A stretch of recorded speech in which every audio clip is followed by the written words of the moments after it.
नमस्कार, मी हनुमंत भोसले. आपण पाहतात BBC केज लाईव्ह, एक असं चॅनल जे सत्य आणि वास्तव आपल्यापर्यंत मांडण्याचा नेहमीच प्रयत्न करत आहे. आपल्याला विनंती आहे की आपण हे चॅनल नक्की सबस्क्राईब करा.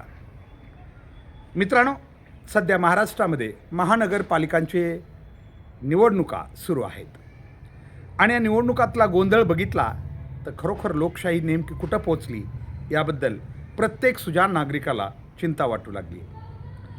निवडणुकातील विशेषतः सत्ताधारी यासाठी म्हणायचं सध्या तरी, कारण सत्ताधारी पक्षांचे जवळजवळ 60हून अधिक उमेदवार बिनविरोध निवडून आलेले आहेत.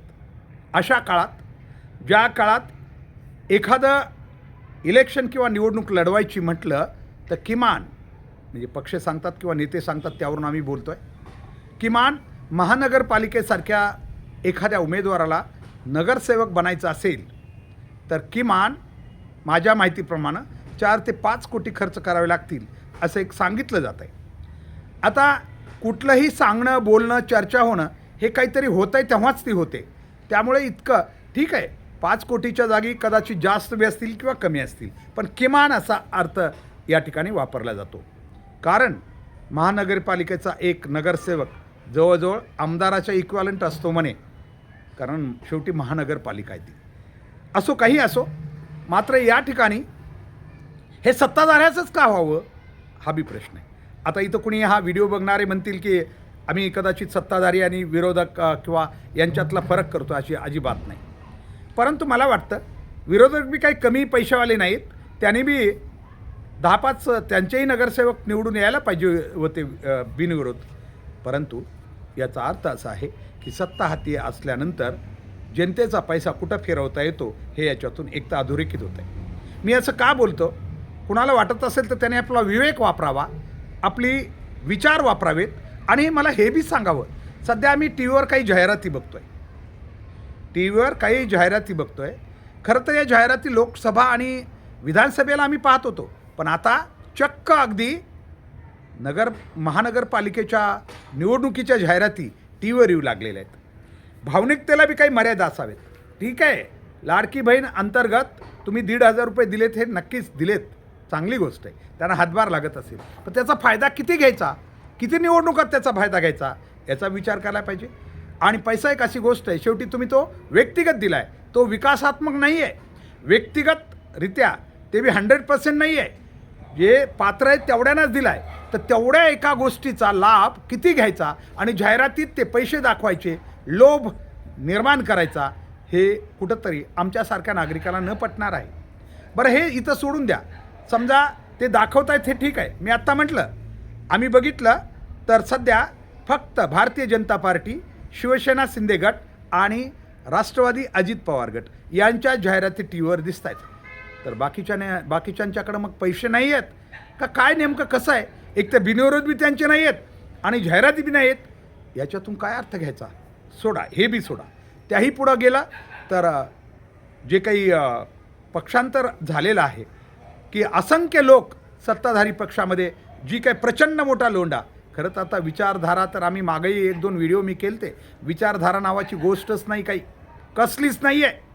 काल परवा तर म्हणे भारतीय जनता पार्टीनं तुषार आपटे, जो की बदलापूरच्या एका लैंगिक अत्याचाराच्या याच्या सहआरोपी आहे, त्यालाही स्वीकृत सदस्य म्हणून त्यांनी अर्ज भरला होता आणि तो जवळजवळ झाला बी होता म्हणे. स्वीकृत सदस्य तो बनला होता.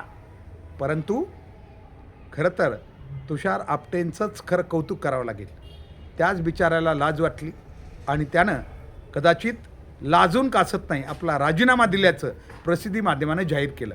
असं नाही सांगितलं कुणी की कारण पक्षानं राजीनामा द्यायला लावला असं म्हणावं, तर पक्षानं त्याला स्वीकृत सदस्यपदी नियुक्तच कसं केलं असा कुणी प्रश्न विचारू शकतो. म्हणून कदाचित त्यानंच राजीनामा दिला असंही प्रसिद्धी माध्यमावर आलं.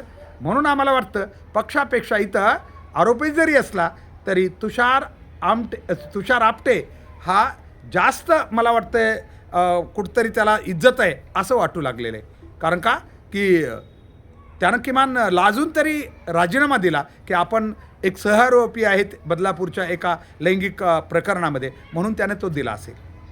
या सगळ्या घटना नेमकं कुठं घेऊन चाललेल्या आहेत. आणि मी म्हटलं समाजानं बी याचा विचार करावा, सगळं पक्षाच्या डोक्यावरच फोडून नाही जमणार. आम्ही खरं तर दररोजच्या घटना बघितल्या तर नेहमी वाटतं की कधीतरी समाज याला रिॲक्ट होण्यासाठी कुठं रस्त्यावर येतो की काय, परंतु समाज गाढ झोपलेला आहे. कुठं रस्त्यावर यायचं नाव घेत नाही, काहीच नाही, कुठं प्रतिक्रिया नाहीत. एका मागं एक मोठमोठ्या घटना घडत चाललेल्या आहेत. राजकीय पक्षांनाही जनतेचा अंदाज आलेला आहे, कारण पैशातून सत्ता आणि सत्तेतून पैसा मिळवताना कुठं पैसे वाटायचे आणि जनता कुठं गप्प बसते हेही त्यांना माहिती झालेलं आहे. या सगळ्या प्रकारानंतर आपण या सगळ्या गोष्टी तर व्हिडिओ मांडायचे म्हणलं तर व्हिडिओ 2 तासाचा बनेल.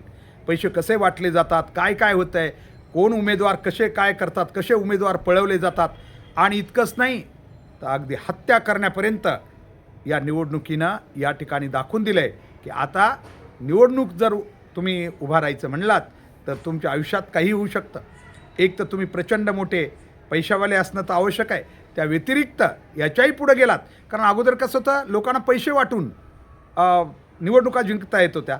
त्याच्यानंतर त्यांच्या लक्षात आलं असेल लोकांना तर पैसे वाटायचे म्हणलं तर खूप लागतात, त्यापेक्षा उमेदवारांना विकत घ्यायला खूप सोपं परवडतं आहे. त्यामुळं कदाचित हे 40-70 काय जे बिनविरोध आलेत त्यामुळं कदाचित आलेले असावेत.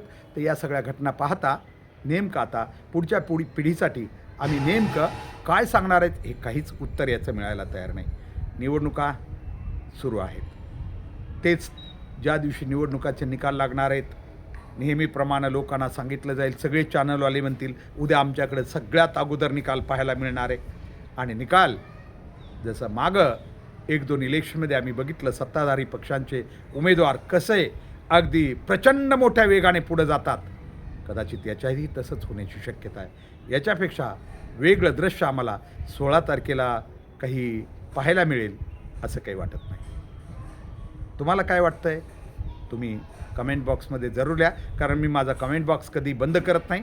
कारण विवेकानं शेवटी प्रत्येकाचे आपापले भक्त असतात, त्यांना कुणाची बाजू घ्यायची त्यांनी जरूर घ्यावी, पण ती घेताना आपलं डोकं आपलंच आहे एवढं मात्र या ठिकाणी त्यांनी लक्षात ठेवावं आणि नक्कीच प्रतिक्रिया द्याव्यात ही आपल्या सर्वांना विनंती आहे.